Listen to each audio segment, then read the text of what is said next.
that you've done, but there obviously is a link there. So I'm just going to ask you to make that more explicit. They're the best hope. You know, we have amazing candidates. If you looked up Alyssa Slotkin, if you looked up Dean Phillips, if you looked up Haley Stevens, if you looked up Lucy McBath, some people we lost this round because of the bad messaging, really bad party messaging and inability to draw a line against socialism and defund the police. But we work with candidates like Michelle de la Isla, who's the mayor of Topeka in Kansas. Okay.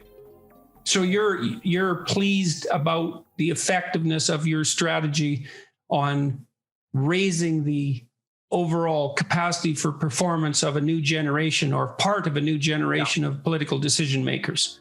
Who I admire and who anybody reasonable, if you sat down with Alyssa Slotkin, who is 20 years in the CIA, you might not agree with her on all the politics. It's impossible to not completely admire her as a stateswoman. She's an exceptional person. You think you were on the side of the high quality people? Yeah. Okay, well, that's cool. All right. I mean, it's hard for me to see. And I got us more oriented on getting things done and accomplished than talking about them theoretically. Okay. In terms of like, here's how we get shit done now. It's enough with the abstract. People are hurting. People are in a bad place. And I think also to some extent, I've helped to untangle in small, look, it's so hard. I think I've done a lot I helped build a coalition. I played a role in stitching together, you know, the Rick Wilsons and the David Frums and the Bill Crystals. Of course, they're doing it on their own, and a lot of people had reach, but I was the center of a particularly diverse and interesting, you know, Chris Halverson, who you introduced me to, right? The former chaplain of the Senate, evangelical leader. There's people who I called and pulled into ventures in a whole host of different ways. You know, one of my favorite candidates who lost this time due to bad, you know, again, messaging that was unfair, wonderful woman, Xochitl Torres Small. She was in the most rural district of any Democrat. Democrats don't tend rural in New Mexico. So I called Chris Halverson, who you introduced me to, and I said, she's a Christian woman. She's a woman of faith. She's bipartisan. She's in the most rural district, and she has concerns about rural medicine or rural healthcare, and that's not predominantly Democrat. Who are Republicans who you can get her in touch with to help solve that problem for constituents? It's a win for her. That just helps people in a rural district. It's politically agnostic, and ideally, we would be politically agnostic. Like, I would love to support Republican candidates who I felt like were, you know, good faith. Well, that's the question, you know, because you could look at this as a zero-sum game, and you could say, well, it's bad news for the conservatives if better quality liberals emerge on the political landscape because their probability of victory is higher.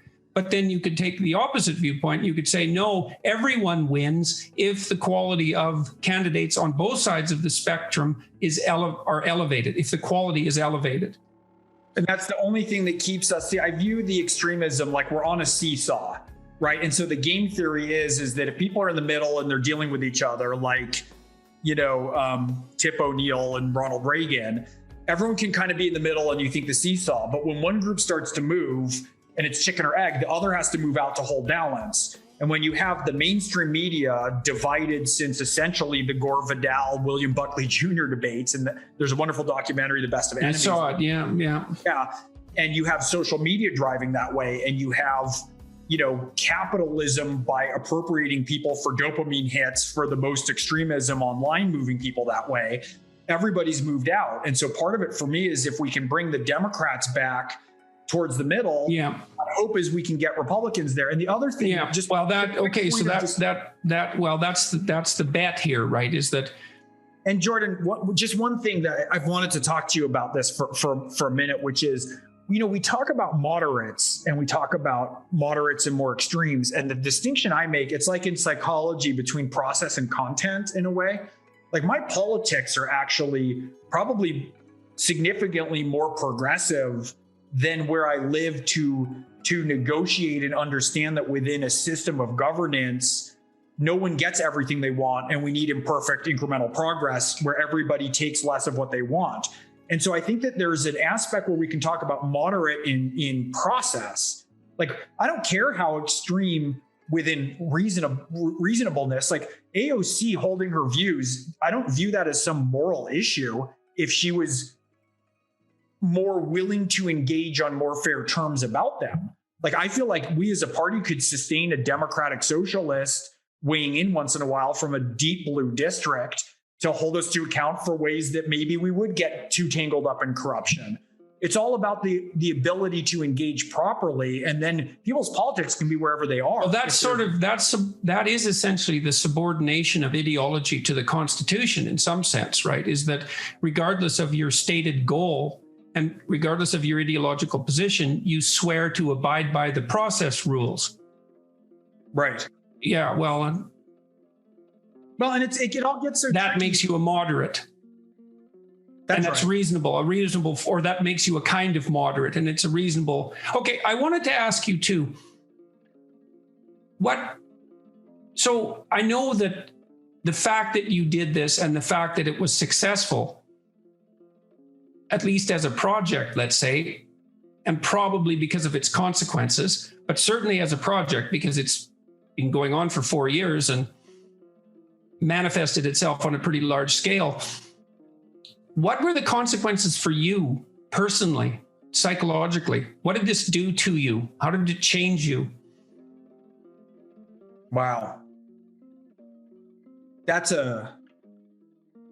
It was one of the best and worst things I ever went through in my life. I feel like it was like going to college for 4 years.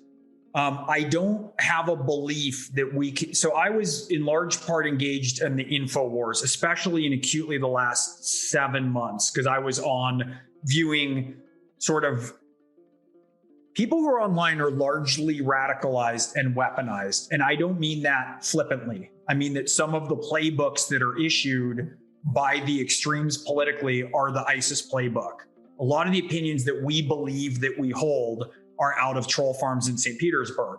So we're here as a country, when that $50 trillion is moving to the top 1%, we actually believe that we're personally damaged if a black man kneels on the sidelines of an NFL game to peacefully protest, or a white girl gets dreadlocks at Yale. Like, the things that we come to believe are these giant stakes, to me, are all the distraction games for the movement of that $50 trillion to the 1%. Because we're not talking about the prison industrial complex, right? We're not talking about the real stuff. And as we're fighting about this, all that keeps happening. So there is a view of the level of corruption, intricacy, difficulty that's dizzying. Being in there and online, I'm not sure that somebody can live any substantial portion of their life